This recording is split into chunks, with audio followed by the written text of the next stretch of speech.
Watching uncensored comedy. Only in June, only on Trio. Pop Culture TV.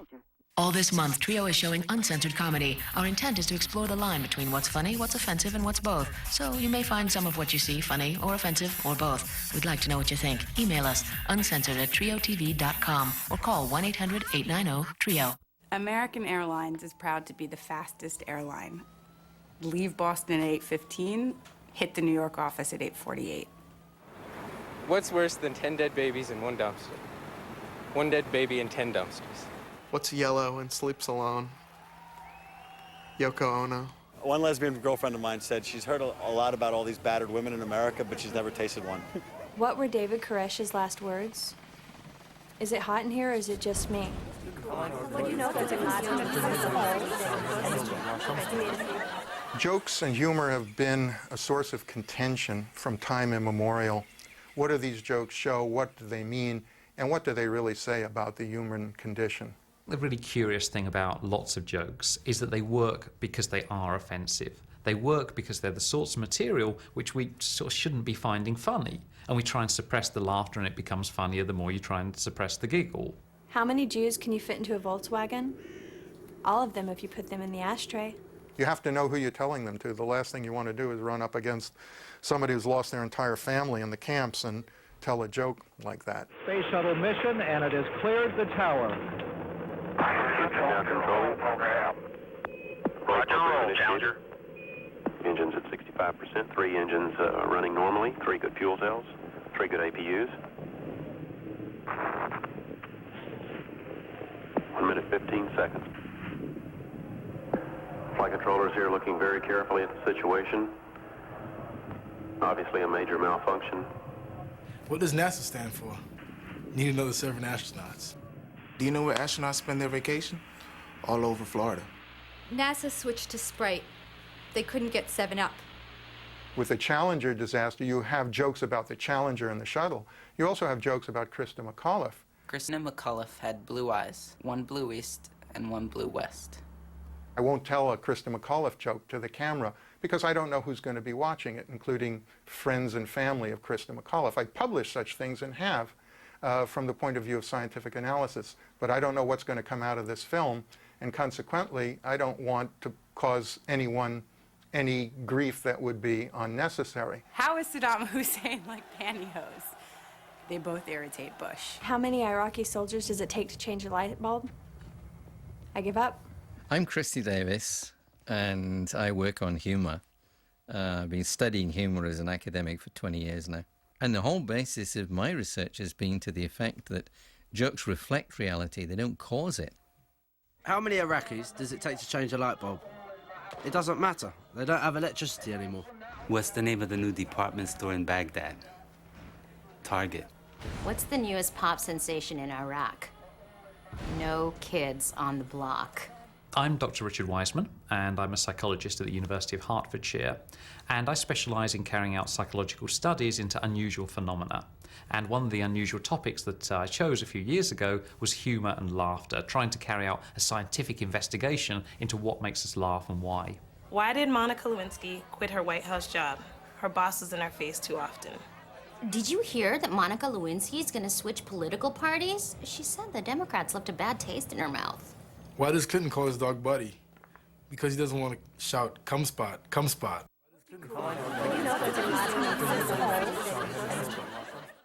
One of the biggest joke festivals ever were the jokes about the death of Diana.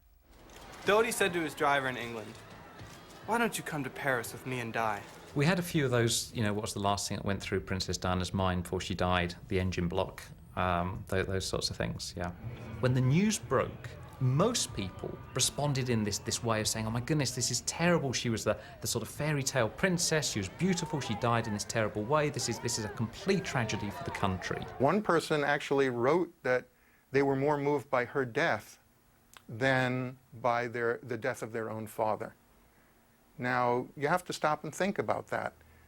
What is it that the media does to us to create those kinds of feelings with television images that are more substantive than the relationships between members of the same family? Prince Charles was out walking his dog. The passerby said, "Morning." He said, "No, just walking my dog." What did the Queen say when she heard Diana died in a car crash? Was Fergie in the car? Why did Princess Diana go to Paris? To get smashed. It was a simple tragedy. It was a drunk driving of a kind of there are thousands every year. But also it was a curious one because it was the death of a celebrity. What do you give the princess that has everything? A seatbelt and an airbag. What's the difference between a Volvo and a Mercedes? Princess Diana wouldn't be seen dead in a Volvo. And the point they're making is, well, actually, we think that the event is not that bad. We're going to laugh at it. We're not going to cry at it. And so they form a community, and they define themselves with the jokes they tell. And they separate themselves from the rest of the country by telling jokes which everybody else would go, that's sick. What would Diana be doing if she were alive today? Scratching the lid off her coffin. What did the mortuary attendant sing when he was putting the people from the crash into the body bags? And he sang, zippity-do-dee, zippity-die. Now that's a straight disaster sick joke. What did Jeffrey Dahmer do after finishing his vegetables? Throw away the wheelchairs. What did Jeffrey Dahmer say to Lorena Bobbitt? Excuse me, but are you gonna eat that? The way the media defines the world is something to react against, and I think very often these jokes are reactions against that, and reactions in ways that the media cannot co-opt because they can't report the jokes. Okay, 8-person petition fails to save world's largest jackalope. Elizabeth Smart's long abduction blamed on kidnappers' ability to blend in among other Utah residents. Dysfunctional couple finds each other? Yes. Second grade class has no questions for visiting local historians. Yes. Misguided protester lies down in front of think tank. Yes. Op-ed, I want the photos of my partial birth abortion back. Oh, God. So it's the person Who keeps seeing them on the keeps seeing them sign. like, I never should have given them to Sandy at church. Yeah. No. That's funny. What's red and crawls up your leg? A homesick abortion. We did 2 specific articles that I remember being very, very afraid that we'd get a lot of hate mail about. First was when we did the joke about Columbine, and the second was when we did their World Trade Center issue. And in both of those cases, we were really afraid we were going to get a ton of hate mail. And we did get a lot of hate mail, but we got like massively more, like 5 times as much or 10 times as much fan mail about those 2 specific articles. So even though we're kind of going out on a limb and risking offending people, we actually got much more approval than we got hate mail. Normally, The Onion does not care who it offends at all. You know, if you don't get it or you don't like it, we don't care. But that was an issue where we did not want to offend anyone. We didn't want to be offensive. It just wasn't we were right on the to do side that. of everyone who would have been offended. We felt the same way. I mean, we live here in New York. We saw the towers go down. Yeah, I mean, people all the time like are shocked that we approach certain subjects because they consider them off limits for humor, but we don't think that way at all. We think that we think that if something is important, then it's we're more likely to attack it with humor because we have something to say about it that we want. You shouldn't confuse subject of humor with the object of humor. It's important to make jokes about certain issues that everyone thinks can't be joked about, but you have to joke about the right part of the issue. The joke has to be about them in the right way. The joke has to be at the expense of the person doing the bad thing in the sensitive issue. We're not setting out to stick it to any particular group or any particular political affiliation. It's We have a lot of political content, but I mean, we just want to make jokes and make people laugh. Next, why couldn't Superman save the World Trade Center? Why didn't Superman save the World Trade Center? Because he's a quadriplegic. The joke often doesn't say something forbidden outright. It alludes, it suggests, it symbolizes, it represents indirectly, so that you're required to fill in the appropriate images or ideas in order for the joke to work. Can you see my hands?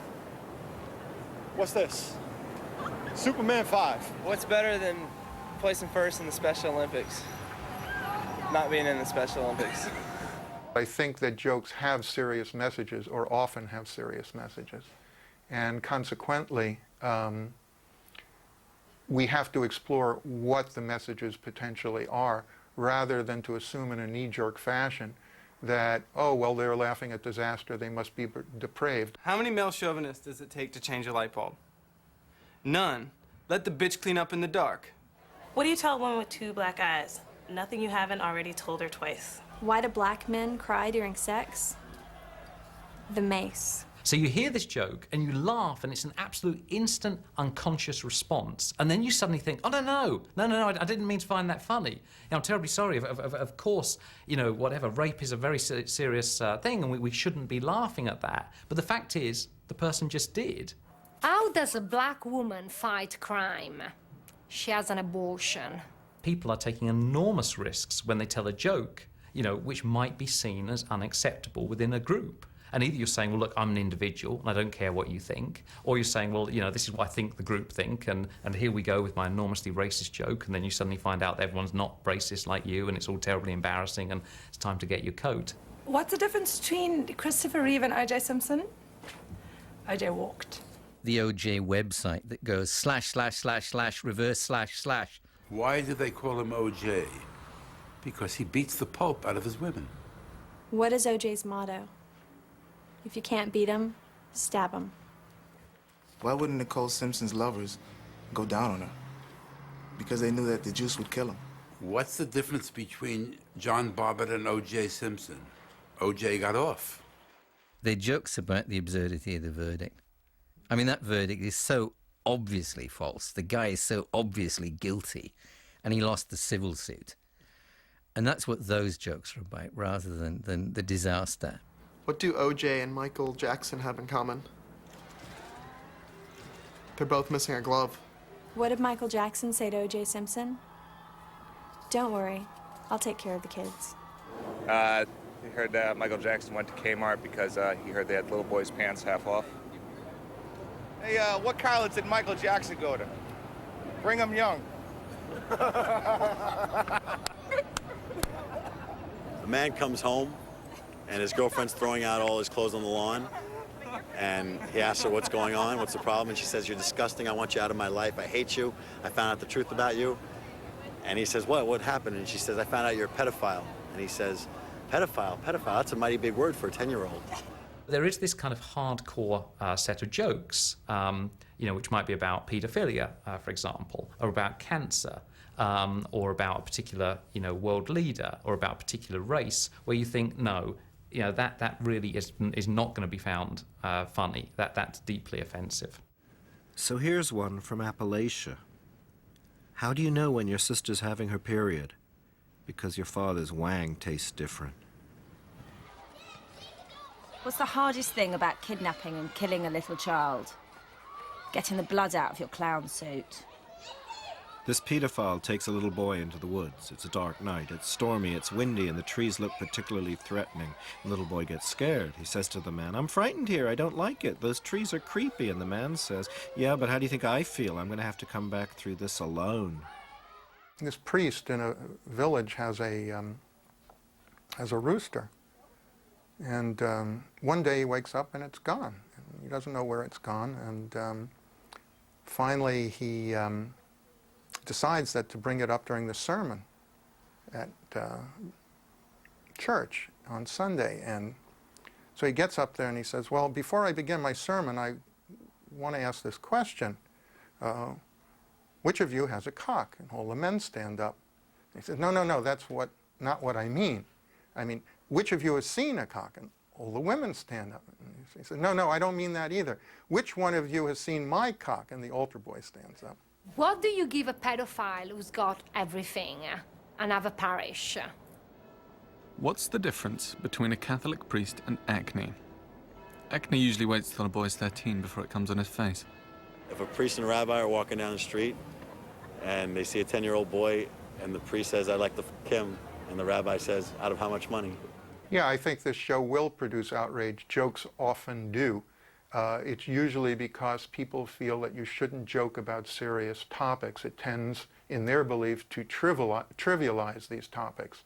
that jokes, after all, are thought of as discounting, laughing off the particular contents of the joke material. You know, they're going to have to change what they call AIDS, because all the blacks keep applying for it. What's the great mystery about AIDS? It can turn a fruit into a vegetable. What did one lesbian frog say to the other? You do taste like chicken. Why do gay guys all stand like this? There's not enough room for another woman to stand like this. Doctor to Rock Hudson. Don't worry, Mr. Hudson. We'll have you back on your knees in no time. We feel superior to those people. And of course, socially, we don't want to show that. So we suppress it in our everyday lives, and suddenly humour gives us an opportunity to express that superiority in a sort of socially acceptable way. It's a very dark view of human nature, but it's one which some theorists would subscribe to. How many SS officers does it take to change a light bulb? We are asking the questions here. Why did so many Jews go to Auschwitz? They got their fare for free. What's the difference between a Jew and a pizza? Pizzas don't whine when you stick them in the oven. I come back to the one as, you know, how many people can you get in a Volkswagen? How many Holocaust victims can you get in a Volkswagen? And it's usually something like so many in front, so many in back, and, you know, so many in the ashtray. So they work on the idea of ash and smoke and things like that. What's the difference between a ton of coal and a Jew? The Jew burns longer. The latest wave of these jokes is among teenagers in Israel. And it's very interesting why it came about. The reason it came about was that the Israeli Ministry of Education decided that teaching about the Holocaust should be compulsory in secondary schools. Now, up until then, people in Israel had not told Holocaust jokes. But as soon as you start saying to people, this is how you must think and feel, immediately the response was jokes. Why did Hitler kill himself? Because he got the gas bill. Some people respond to the media's presentation of disaster as presumptuous. They see it as overly virtuous, overly sentimentalized, as though the media can sit there and define for the nation how we are supposed to react to the images that they present. And I think some people, not all people, but some people bridle at that. How many Ethiopians does it take to change a light bulb? 3. 1 to change it, 2 to eat the packaging. What do you call an Ethiopian with a dog? A vegetarian. How many Ethiopians can you fit into a phone booth? All of them. Next, where do these jokes come from? If you look at people who work on trading floors and why they're such great jokers, I think one reason is they're often on the phone to people. And you're often talking to people whom you've never met, but whom you've got to know because you're talking to them all the time. And under those circumstances, people exchange jokes. One of these guys will hear a joke, or I'd hear a joke, and we just sort of tell each other in the morning, and all of a sudden you get just... They'll tell one of their customers, and the thing just... You'll find within the space of a few hours, it comes back to us. You know, someone will come on and tell us a joke, and we've sort of originated it, or we're at the start of the loop. The internet speeds this up. People start sending the jokes by email, and even more important, they start putting them up on websites. George Bush at an elementary school, reading with a 9-year-old girl. Unfortunately, his book's upside down. This is what makes us laugh a lot. It's this sort of stuff that's being banded around on the internet. Did you know that Bin Laden was once on Ready, Steady, Cook?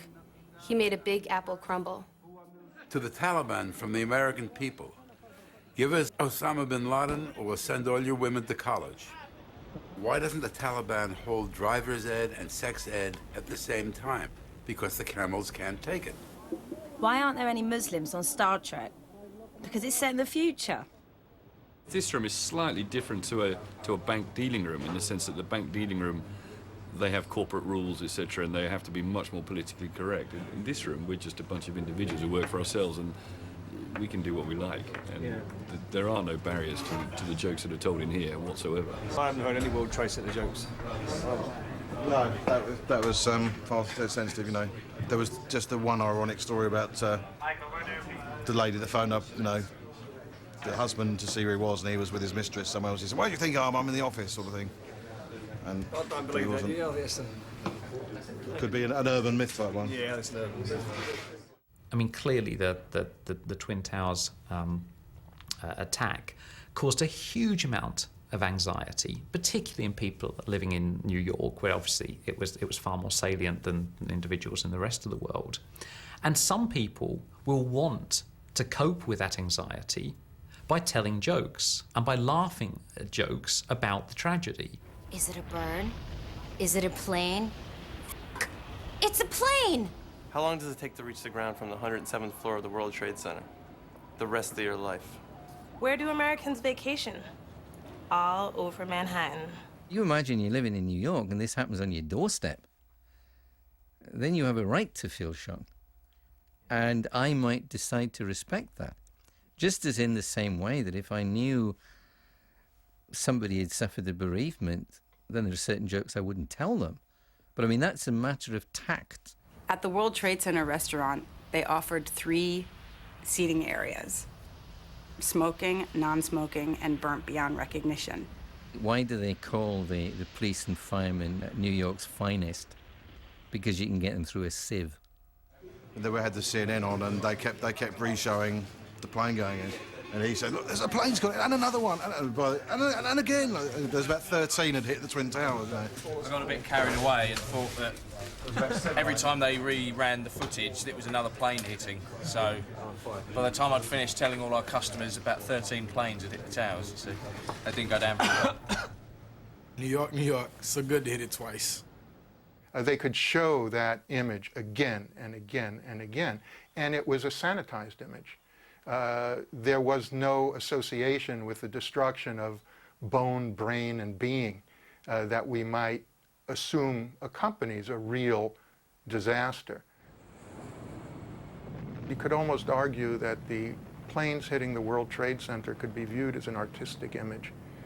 And the human element can easily be lost in that, especially when it's repeated again and again and again. There are not really any disaster jokes before television. Once television is stuck in everybody's living room and it's one of your main sources of news, and the television people start pushing disasters at you and telling you how you ought to feel about disasters, at this point people start saying, hold on, I'm not sure I want to buy this. They found out that Krista McCullough had dandruff. Her head and shoulders washed up on a beach. Look at our disasters. They're presented squeezed between commercial products. You know, we have terrible things have just occurred, but we first a break from our sponsors. And then we have some inane commercial come on, and then we're back to the disaster.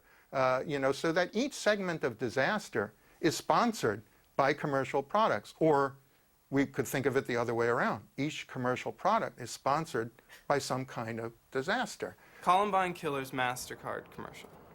Ammo, 75 rounds, $200. Ski mask, $10. Semi-automatic rifle, $675. The look on your classmate's face right before you blow their heads off, priceless. All of a sudden, you've gone over to some trivial show, some kind of competition.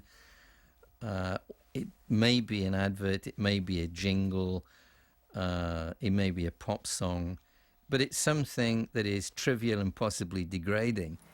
What do you call an Ethiopian with sesame seeds in his hair? A quarter pounder. In Eastern Europe under socialism, everybody told what they called anekdoti, that each casual meeting between people was characterized by jokes. It was a way of escaping from a compulsory way of talking about politics. The Soviet regime was an all-powerful system. The closest we come to that in our society probably is the media. It's an all-powerful system that defines for us our daily world in the same way the Soviet regime defined it for Soviet citizenry. And consequently, we can't overthrow it. We're not likely to change it. And these are individual acts of rebellion. The jokes are a way of defying that compulsory way of talking, of sneaking round it, of establishing one's independence.